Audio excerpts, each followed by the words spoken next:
the team executed flawlessly, and the last 3 burns were done totally autonomously with single commands sent to the vehicle with hours ahead of time, in which we actually, the vehicle performed the last burn behind the backside of the moon. So incredible autonomy demonstrated by the propulsion system and the mission ops team. I would say our navigation profile, our algorithms, the 4 algorithms we use in order to determine crater recognition, or our optical crater recognition techniques that we use, performed great. It's really new technology that we've invented in-house to create this kind of precision navigation. We did have some challenges with measurements coming out of our laser rangefinders. Those are sticky little things like we had from the last mission, which we'll go dive into and understand why those measurements were so noisy. Tim might be able to talk about that a little bit better. But we've traveled over 1 million kilometers out to the moon. We did 39 orbits around the moon in the past 72 hours. That's essentially operating a data relay satellite in orbit with our own ground station network. So the ground system worked seamlessly with orbit determination, precision. You recall from the first flight that we had some trouble with orbit determination and getting a pinpoint accuracy of where we were in space as we got closer to the moon. We ended up getting confirming measurements from many dishes around the world. And so orbit determination, we can put anything in orbit with precision using our ground network now. So we've made considerable strides since mission 1. And the team is like our white flight. Gene Krantz came and visited us this weekend and told us he was impressed with our professionalism and competence. And so I can't say enough about the team and how they executed and carry themselves. And like always, they worked through any technical challenges we went. And we'll just have to do the reconstruction and figure out exactly what the attitude is in the location, and then we'll get on with the rest of the mission as we can. Thanks, Nolfo. That's it. Nikki? Yeah, thank you so much. I think we can all agree, particularly today, that landing on the moon is extremely hard. And Intuitive Machines 2 was aiming to land in a place that humanity has not been to before. And while, as Steve said, we don't know the exact location of the lander, we do know that it is returning data, and we look forward to actually being able to work with Intuitive Machines on a plan to return as much science data and technology data as we can during its stay on the moon. We knew going into this mission, as we do for all of our CLPS, that these are very high risk, high reward, and that the risk will always be there since these are experimental missions. And it's kind of a new thing for us as NASA takes sort of an unprecedented step back. We let the U.S. commercial providers take the lead from start to finish on the missions, and we think of ourselves more as a customer on these missions.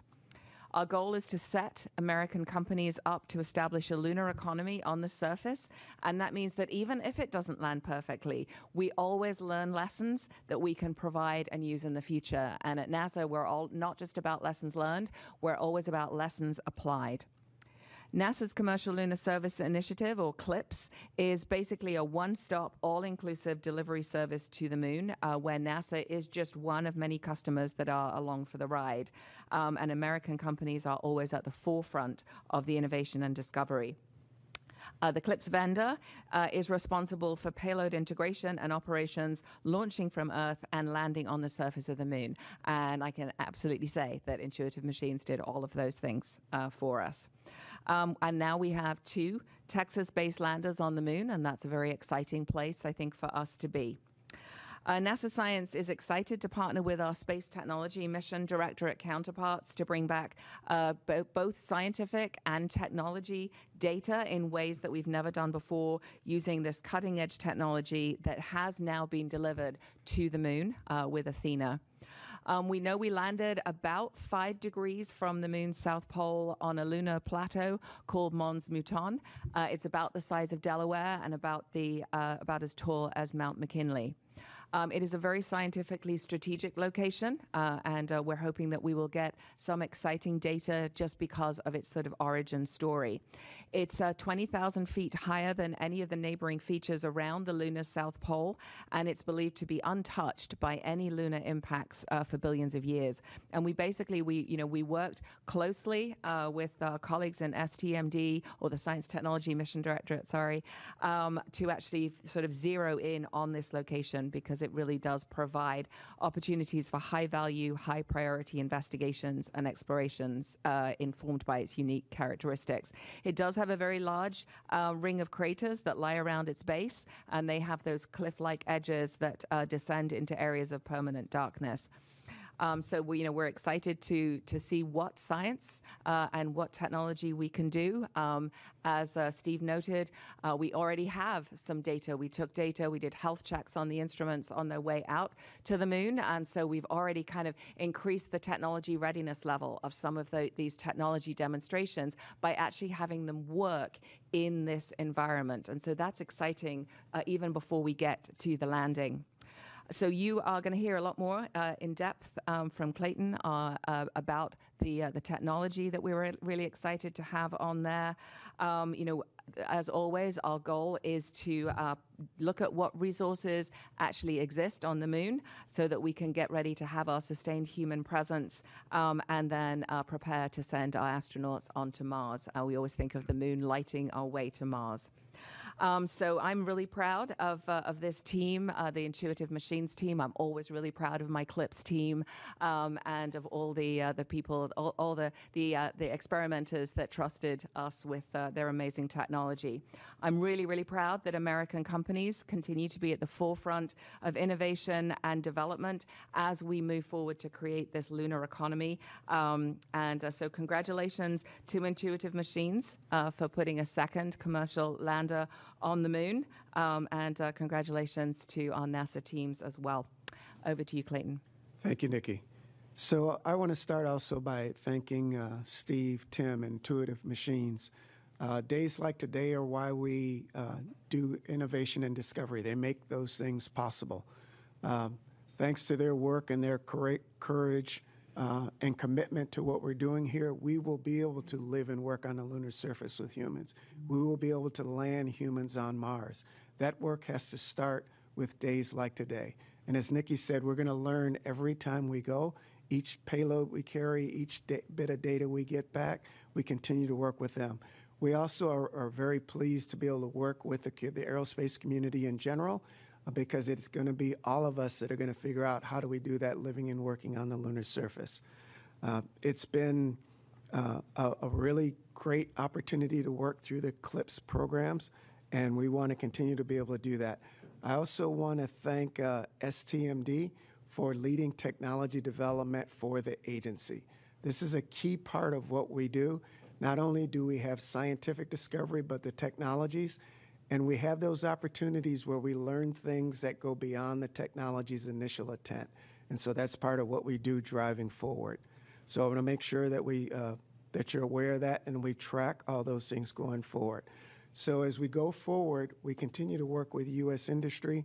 We continue to work with those partners and the contributions from our partners, because they're demonstrating the value of not only demonstrating technologies in space, but also opening up that economic driver for living and working on a lunar surface.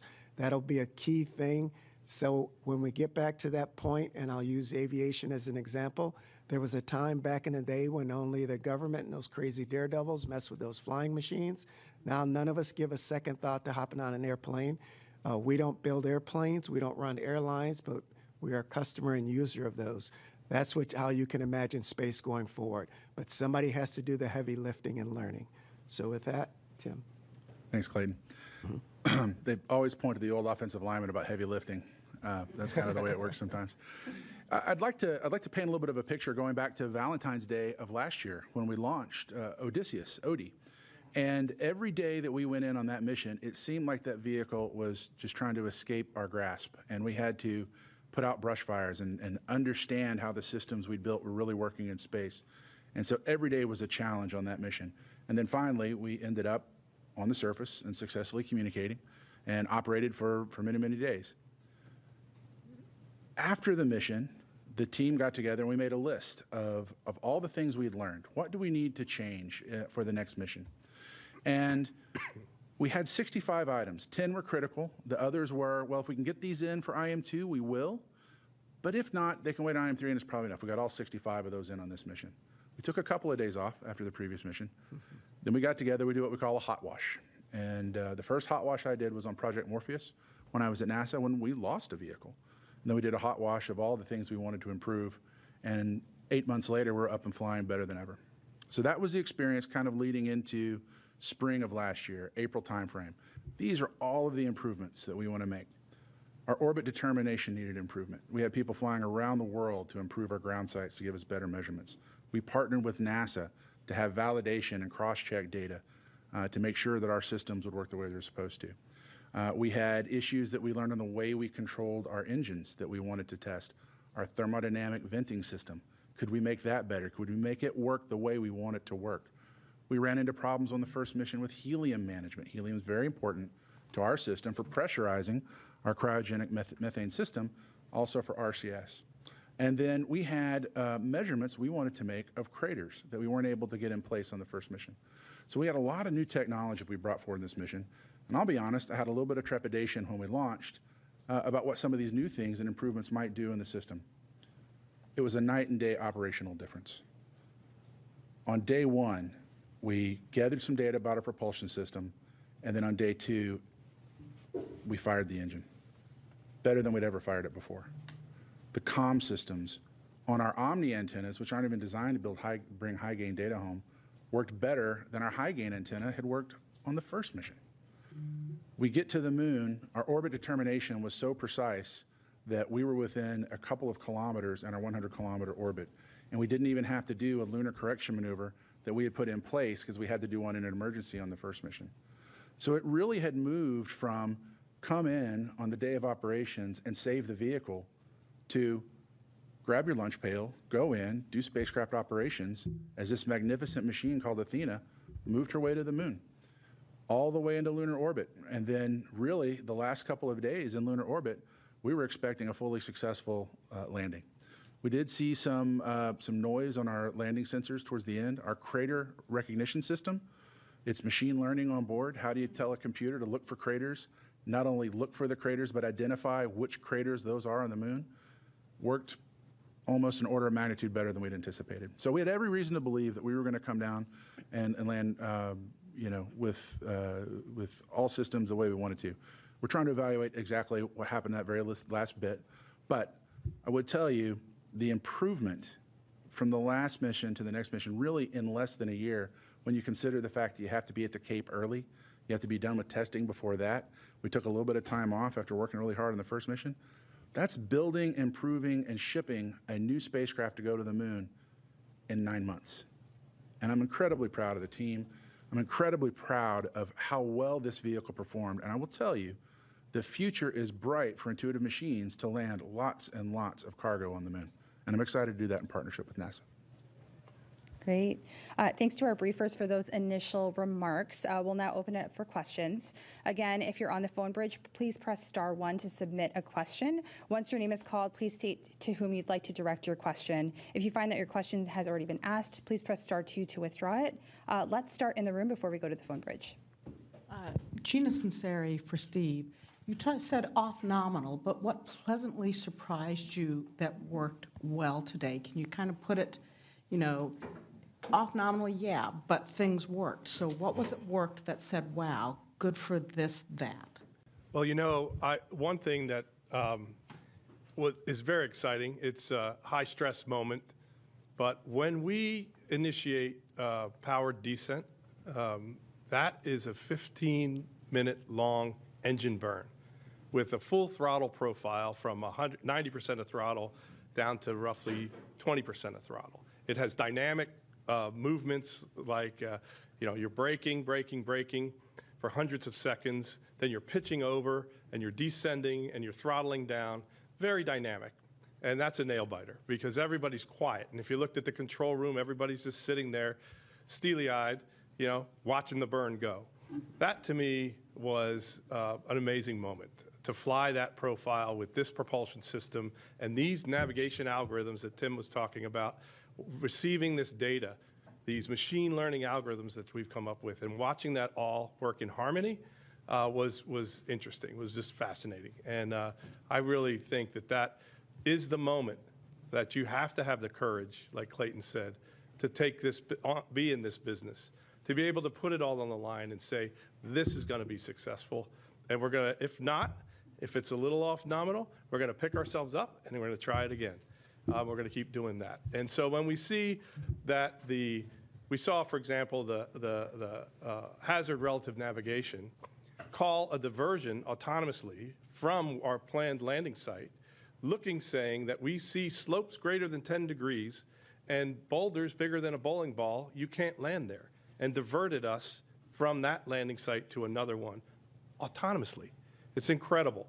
So I'm very proud of the nav team, and I'm very proud of the propulsion team and the whole spacecraft team, because they built a beautiful machine that is working at the highest level. This is the pinnacle of engineering, of man and machine coming together to engineer something that's never been done before at a price point that seems unachievable.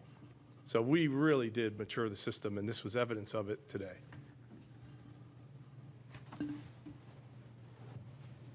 We'll keep going in the room. Mark Carreau for Aviation Week and Space Technology. I don't know how you could describe the orientation of the lander as best you know at this point, if it's upright or leaning or tipped. I'm not sure, so that's why I'm asking. And the communications and the instrumentation, can you tell us maybe how far you've checked in to all of that and how much further you need to go to verify everything?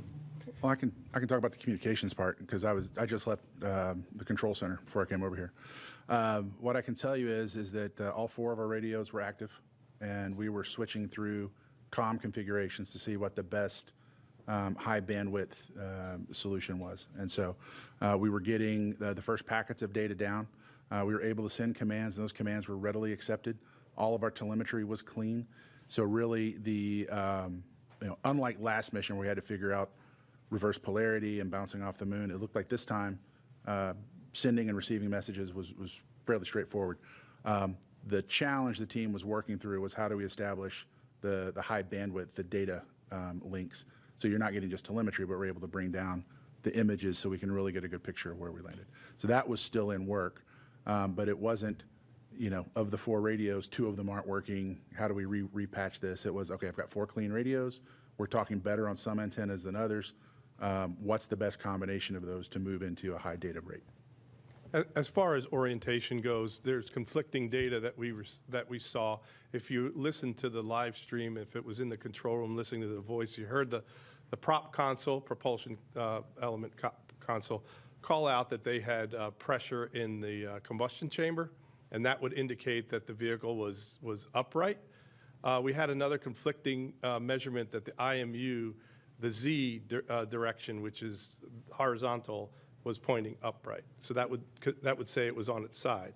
We went and said we found that there was gas in the combustion chamber that was giving us a false read that the engine was running but at idle, and we think that was incorrect, and that in fact that IMU data is a piece of data that says that we're oriented somewhat on our side. But I want to get all the measurements and the pictures to really be able to explain to you the configuration of the vehicle. I don't have a good sense of that today, I'm sorry. I have to get more data from that. Okay, we will head over to the phones next. First up, we have Marcia Dunn with AP. Yes, hi. I'm sort of confused. Is the lander on the mountain plateau near the South Pole as desired? You said at one point that the location was unknown. So did you get anywhere near where you intended? And is there a chance that you could have crashed, soft crash, if there's such a thing? What's your thoughts about that? Thank you. I believe we're in the vicinity of the intended landing site. I don't know exactly where we would be in relation to the landing ellipse that we had specified pre-mission with 50 meters accuracy. So that is what we want to get Lunar Reconnaissance Orbiter camera view to pinpoint the location. We believe that all of the crater recognition measurements that we took were within our crater map database, so that we knew we were on the right trajectory to head to the intended landing site. So we have some confidence of that. We just need to get the pictures from above to determine precisely where we are, Marcia.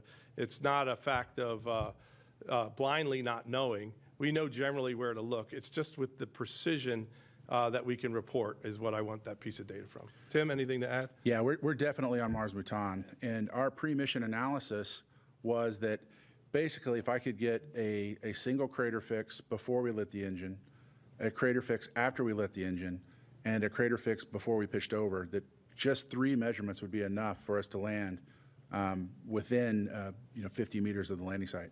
And what we actually saw was 30 or 40 measurements before pitch over and then 1 late. And so we have more than enough information.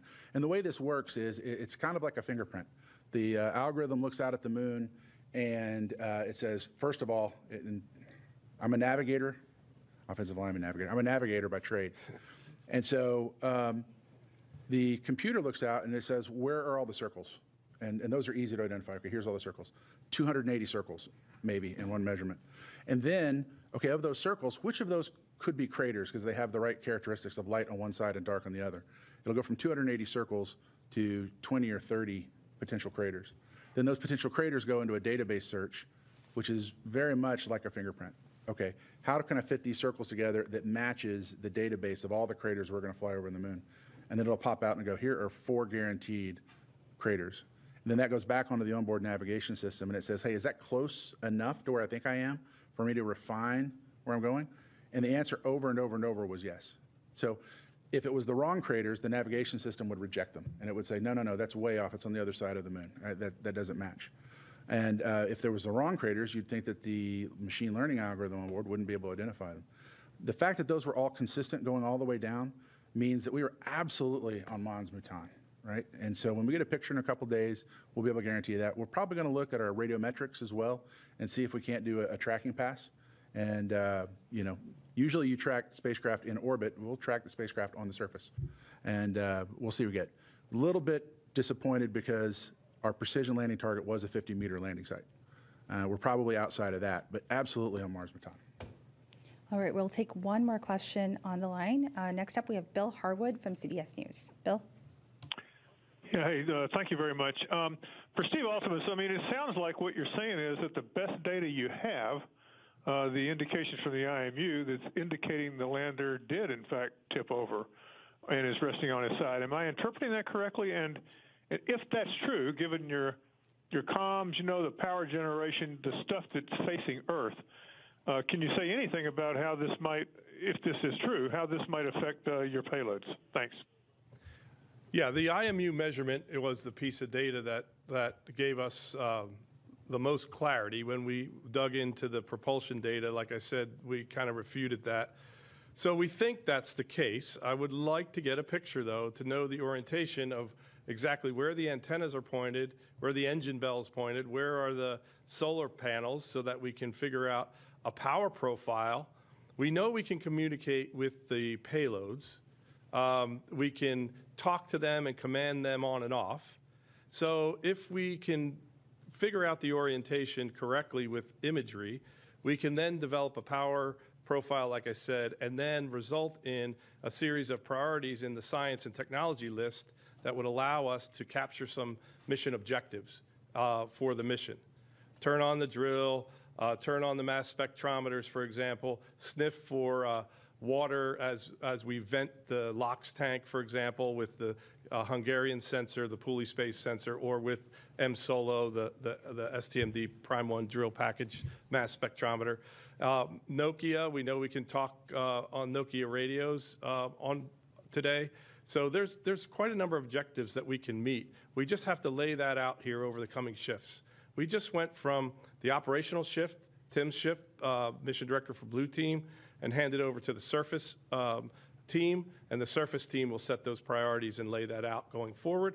And certainly we want to talk to the CLPS office and to STMD to understand what their priorities are, and then we'll all put those together into a mission package. All right, thank you so much for that question. We will go back into the room.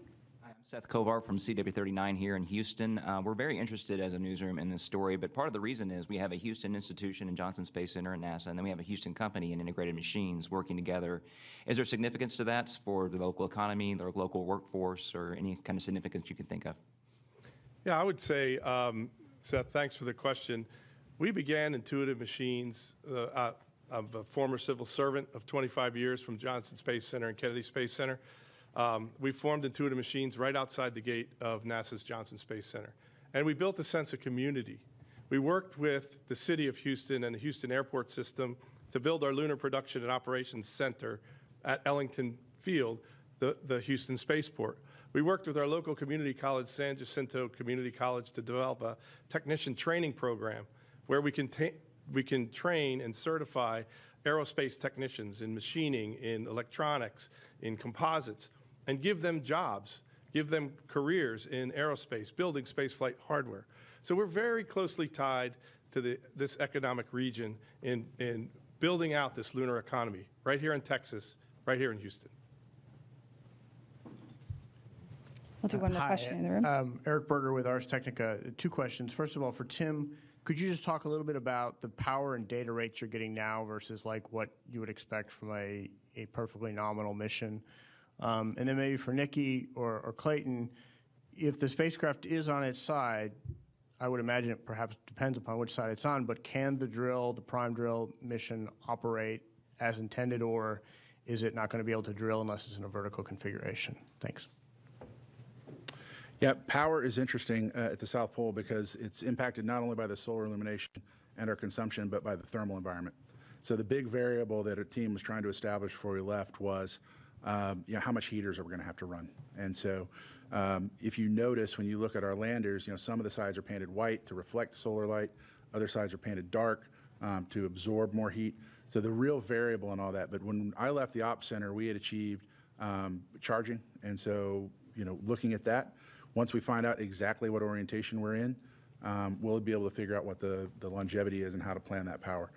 The big question is what the solar transit is really going to be. So it's one thing to go, I've got an IMU that indicates we may be on our side, but that clocking angle, that's going to be the most important thing because that will dictate what the thermal profile is going to be as the sun continues to move around the South Pole, and the thermal profile will be the dominant thing in our power profile. And I'll say that we'll work with IM on that orientation because that'll be important. As you described, it depends on where the vehicle is in terms of that orientation. But there will be science and technology objectives that we'll go for once we collaborate with IM on not only the power but the orientation. Does the spacecraft need to be vertical, though, for you to operate the drill? Well, if you can imagine a drill, you can drill from many angles, but it's more you put together a combination of things. Our teams have been working with IM, the on-site teams. These are our priorities, what we think we can do depending on the orientation. I can speculate, but I'd have to speculate for every possible orientation. So, no, it doesn't have to be directly where it can drill straight down. There are other options we can use, too. All right, we will go back to the phone bridge for the next set of questions. First up, we have Kenneth Chang with the New York Times. Ken?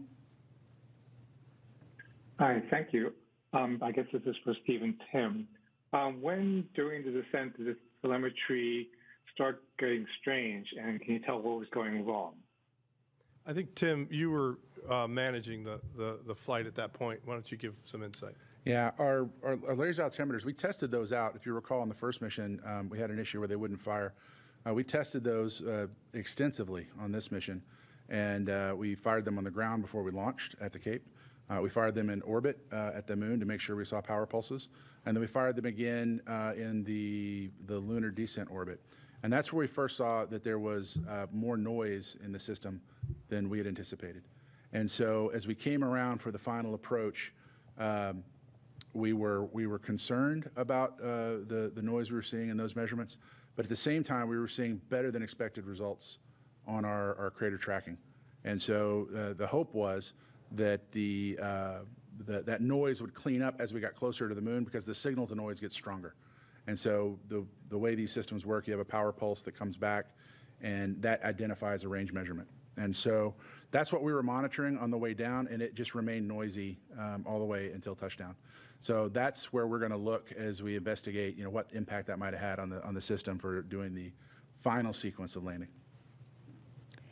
Thank you so much for that question. Next up, we do have Micah Maidenberg. Micah? Hey, good afternoon. Steve or Tim, any initial thoughts on IM-3 and if you'll need more time between 2 and 3 compared to between 1 and 2 to sort of work the issues today? And do you think the company can still make the IM-3 window, which I believe runs through early next year? Thanks. Yeah, we'll run a process like we did for Mission 1, which is called the hot wash, which is a review of all the data. We take the next 30 days from mission complete, whenever that turns out to be. We take the next 30 days and we review all the data and prepare a set of recommendations for what went well, what went wrong, what needs to be fixed for the next mission, and what can be deferred into block upgrades for future missions beyond the next one on the manifest. Right now, we're planning IM-3. I believe that's a mid-latitude mission that's scheduled for about a year from now. What we're doing is we may hold that mission. I've talked to Nikki about it because we won the Near Space Network contract to put data relay satellites around the moon. And the data relay satellites that we're making want to be on that Mission 3, at least one of them, to take advantage of that rideshare opportunity. So we're aligning the schedule to see when that satellite is ready and the mission is on track to be ready and put that together, and that'll be our landing date. The effects, or launch date, the effects of this mission on Mission 3 are not yet understood. I have to go through that hot wash process. Great. Thank you so much for that question. We will go back into the room. Hi, Jackie Waddles from CNN. Thanks for doing this. First, I think for Tim or Steve, can you just confirm, want to make sure I understand, have you confirmed the health of your payloads? Looking specifically at the rovers and the Gracie Hopper, do we know that those are healthy in one piece? And then a question, I think, for Nikki. Obviously, Firefly had a successful landing over the weekend, but these are very different landing sites. I'm wondering if you could just quickly compare and contrast for us, what the unique challenges were that Intuitive Machines faced here. So the first part, we have some insight into some of the payloads by being able to command them on and off kind of thing. But visually, I'm not sure of that yet until we get some imagery, like I say. I don't know, Tim, if you got any better insight from your time on console here in the past few hours, but. Well, that was definitely part of the process that they were working through with the NASA scientists. In fact, I walked out of the control center and almost got waylaid by a group of them running into the room to talk priorities. That was the first thing to check out, but I don't have the data yet on exactly what that health feedback was. Thank you so much for your question. We will go. Oh, wait. Sorry. Yeah, so they are very different locations. I mean, with our CLPS program, we actually land, the goal is to land all over the place. So to land by the equator on the far side at the South Pole, and just really to be able to characterize the moon. That's why when we choose the landings, they are different payloads that we carry because they are sort of, bespoke for where we actually want to go and the type of data, whether it's technology, demonstrations and proving technology, whether it's science and studying the sun, as somebody here likes to do. But whatever we have the different science that we put on. So they both have different challenges. I certainly don't want to make it sound like Firefly was an easy landing. Landing on the moon is hard. And the thing that I'm so proud of is not only with the CLPS program are we creating this sustainable lunar economy, but it is heartwarming that what we've actually created is, I hope it's sustainable, but it's a sustainable lunar community. And, I really want to just give a lot of love to Intuitive Machines because they shared all of their data from Intuitive Machines 1 with Firefly. And I'm sure Firefly will be sharing all their stuff with Intuitive Machines as well. The same with Astrobotic. I'm not going to say who did what, but some people sent coffee. Some people sent donuts. Some, for these events, just to show this like community that we have with these providers. And so, we all share in each other's successes, and we all empathize with each other's challenges. And I think that is the power of what we're doing with the commercial lunar payload services.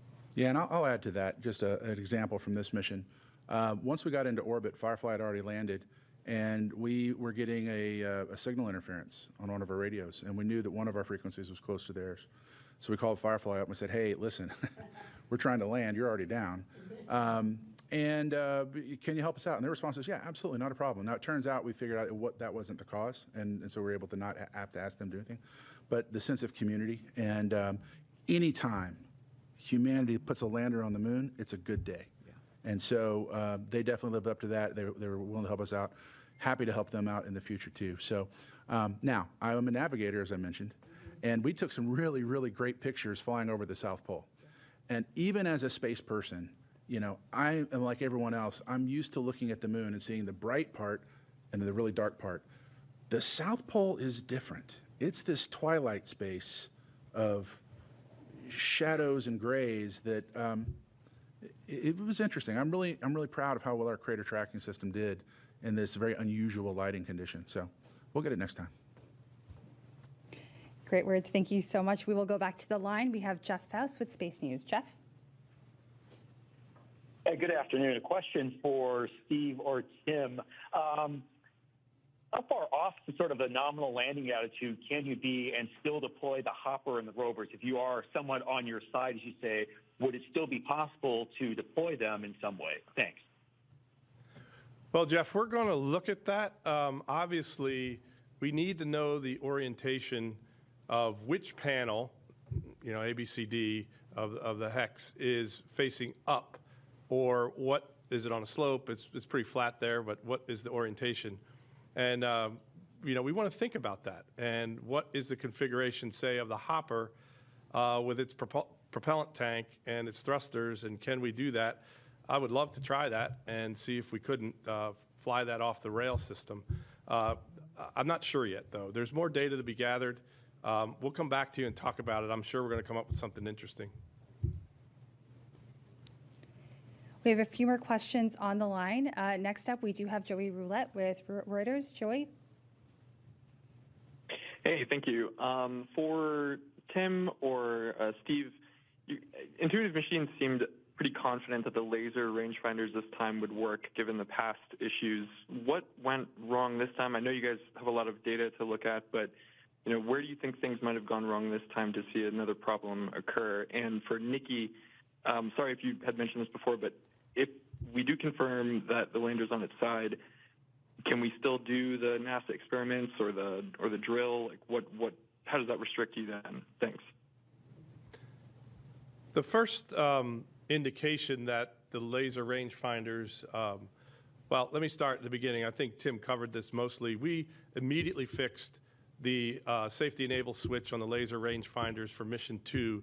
That was the problem that we had on mission 1, where we couldn't actually fire the laser because it was inhibited. This time, we immediately went back and put that enable wire into the harness and tested on the ground and fired the laser on the ground in a laser tunnel down into artificial regolith simulant and got the reflection back up and received it back into the laser rangefinder. So it was a complete test for the reflection back from the lunar regolith simulant. Then we went down to the Cape, we launched, and then right after lunar orbit insertion, we fired the lasers to get a pulse. We weren't low enough to look at the moon, but we got a pulse to say that the laser could actually be powered and fire. It wouldn't reach the surface because it's not rated to reach 100 kilometers down to the surface. It's rated at about 30 or 40 kilometers. So we needed to get down lower. So we got the signal that the laser rangefinders were firing. When we went into post-deorbit insertion down to a 100 by about 10 kilometer elliptical orbit, when we got closer, we fired the TRN laser, and then we rolled around and fired the HRN laser. What we saw on the TRN laser was these noisy measurements that Tim talked about.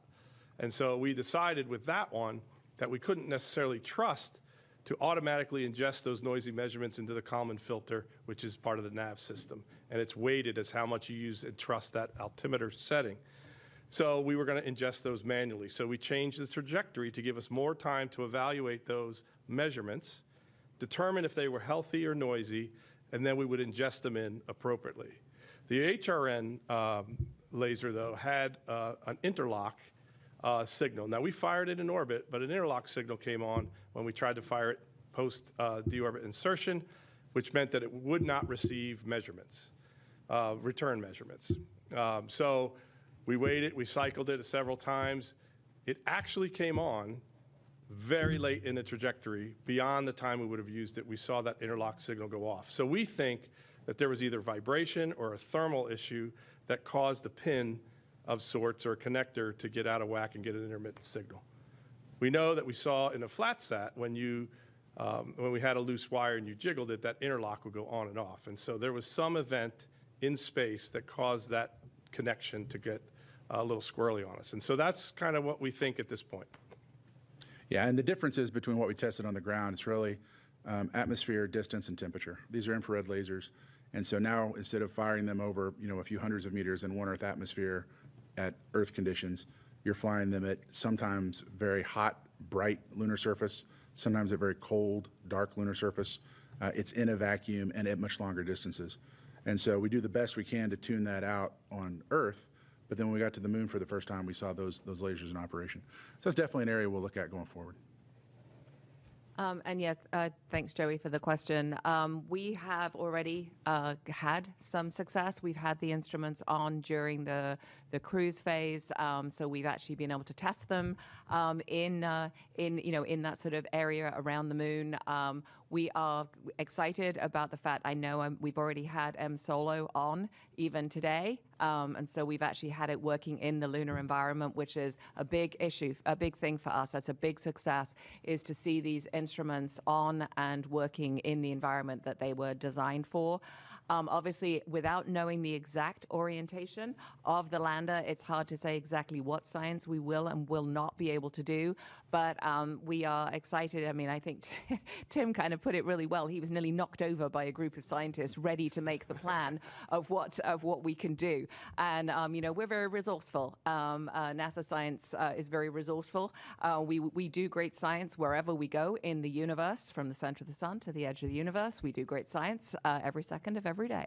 And so we are excited to continue to be able to do that. We will work very closely with Intuitive Machines to put together the plan to, obviously us space technology folks really anxious to get that going. All kinds of things we can do with a drill, even in a non-optimal orientation. So we're looking forward to hearing what exactly we have to work with, and then we will create a wonderful plan. Clayton, do you want to add anything? Yeah, I'll just add that probably the reason Tim could escape is because the technologists were trying to get through the same door that everybody was going through. But Nikki makes a great point. Every bit of data, the fact that we could turn the instruments on in that environment was a plus. We learned something, and we'll continue to learn something. For two of them, they've already been turned on, so we know they work on the surface. And depending on the orientation and what we get going forward, we may be able to do even more. So I just can't foot stomp enough that every time we do this, every time we learn, we're closer to living and working on the lunar surface. And since the camera's on me, we're also closer to this. First day of school on Mars. So when we're comfortable as a society with our children going to school on Mars, it's because we will have done things with the aerospace community, companies like IM and Astrobotic, all those companies to help us do this thing, and it's in partnership with the government. And I'll also note that the temptation for me, I like the images. I just heard Tim say they took amazing images of the South Pole from low altitudes. And so that for me is an incredible scientific achievement right there. Thank you so much. We will continue on the phone lines. We have Jeff Brumfield with NPR. Jeff? Hi there. This is a question for Nikki. I mean, we've had a couple, I guess if you look at this program at this point, we had a partial success, two partial successes, a failure, one successful landing, and you've just lost Lunar Trailblazer. I'm wondering if you're questioning this low-cost approach to doing business, outside of low Earth orbit right now, or if you still think this is the right way to go and you're getting your money's worth. That's a great question. It is. I mean, it's difficult. We want to try and balance the what we do. We want to have a balanced portfolio, which is what we have in NASA science. So we do incredible science with CubeSats. We do incredible science with the James Webb Space Telescope and everything in between that. And so really, it is continuing to work very closely with our U.S. companies, whether it's with CLPS, whether it is with our small Class D missions, which of course Lunar Trailblazer is one. And yes, we're very, we do watch Lunar Trailblazer very carefully. I also know that Intuitive Machines actually helped provide some data for us. So thank you on the way up for Lunar Trailblazer. The team there is extremely, extremely committed, working really closely with our folks at the Deep Space Network. If anyone can recover this spacecraft, the Lunar Trailblazer team can do that. But we do continue to look at our successes. We do have a lot of Class D missions that are very successful. We have another mission actually ready to launch on the West Coast right now. We have SphereX, which is a Class C mission. On that ESPA ring beneath it is a Class D mission called Punch, which is 4 spacecraft that are going to go and study the sun.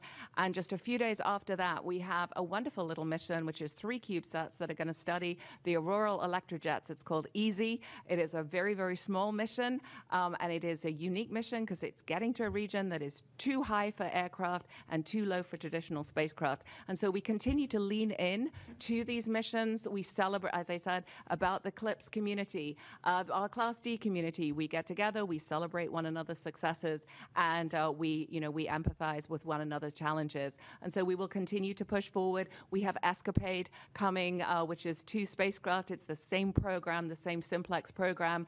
That mission has been ready for a while. 2 spacecraft built by Rocket Labs and launching with Blue Origin on a New Glenn later this year. So we continue to put a lot of focus on the work we do with our U.S. companies, and the goal, as always, getting more science into space for less money. Thank you so much, Nikki. Next up, we have Issam Ahmed with AFP. Issam. Hello. Thank you for taking my question. It's just for Tim and Steve. I think concerns were raised about the tall and slim profile, and as we saw compared to Firefly, which has the sort of short, squat design, that seemed to have worked out better. Do you think that played a role at all? I know you've been talking about issues with the laser rangefinder, and are there any sort of, on the flip side, what are the benefits that you gain from having the design profile that you chose? Thank you. What I would say about our design is we fit out at the limits of the SpaceX fairing. So our landing gear extend as far out as possible to give us a stable approach. And contrary to what your intuitive thinking might think, that it's tall, so therefore the center of gravity has to be high. The center of gravity on this spacecraft was actually very low. We have heavy payloads low on the spacecraft. We have the hopper low. We have the helium tanks low. So the center of gravity was actually quite low on this one.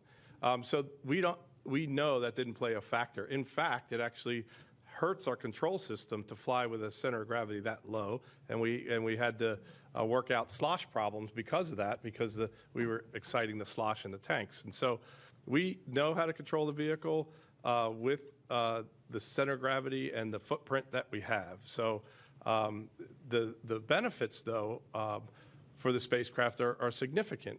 We can fly a hopper because we can fly it off the side of the vehicle on a set of rails where it launches, fires its rocket and launches off these rails and separates from the lander. The height of the lander allows that. Also, our lander was conducive to fly the Prime 1 drill suite because we could deploy with the drill mechanism to lower it to the surface and then drill down. That's a long, tall drill, and so it fit neatly in the packaging of our deployment mechanism. In addition, we could develop a rover deploy mechanism that was tucked on the side and would deploy down to the surface. Again, those are all long mechanisms that were suited to our lander quite a bit. So we're confident in the design, we're confident in the engineering, and certainly the CG is a well first-order base physics problem that we have solved.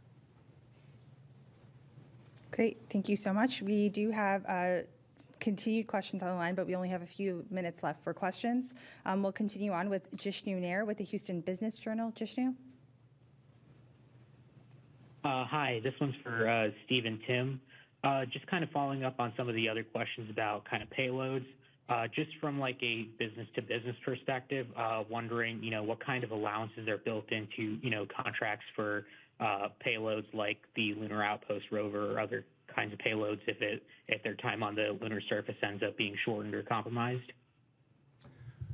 Well, in particular, the one you mentioned, Lunar Outpost, supplied Intuitive Machines a rover for our Nokia contract with Nokia Bell Labs. So if we can, it wasn't necessarily the objective to have the Lunar Outpost rover work. It was the objective to get the Nokia cellular technology to work at varying distances away from the lander.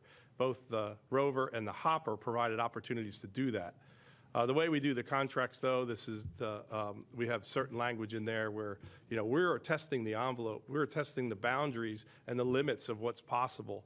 And so there are not necessarily repercussions. You don't necessarily make all the milestone payments, but there is no reflight clause necessarily, because this is a burgeoning lunar economy, and we have to foster an economy that can take the risk, to take the steps that are needed to actually make this happen. Much like Nikki talks about with low-cost science missions, it's important that we fly, and it's important that we learn.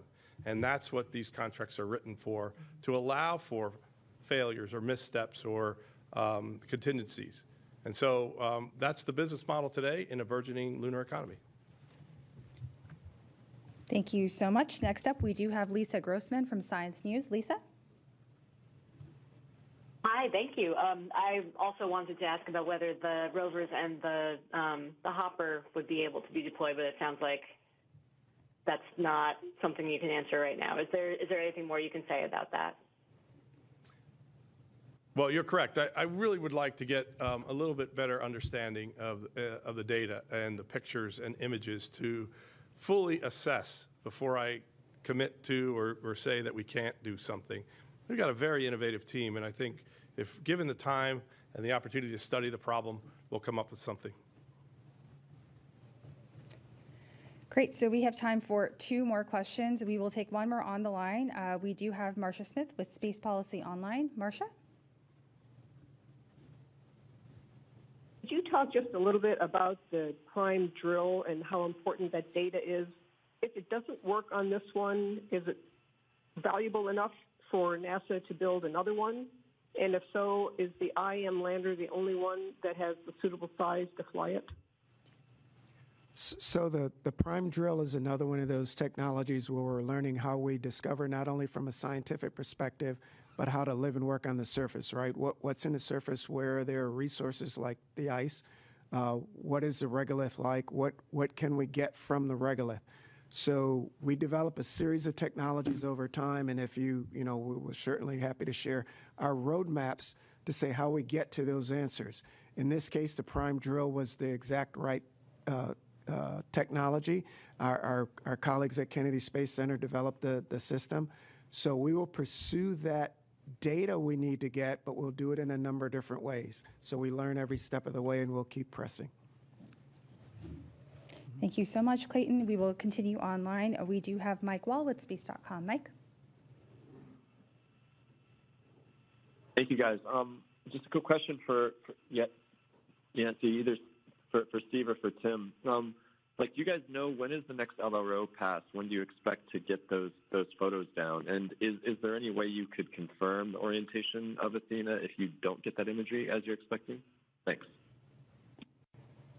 Yeah, I believe we're a day or two away from the next LRO pass, and then we already have a team looking at that opportunity.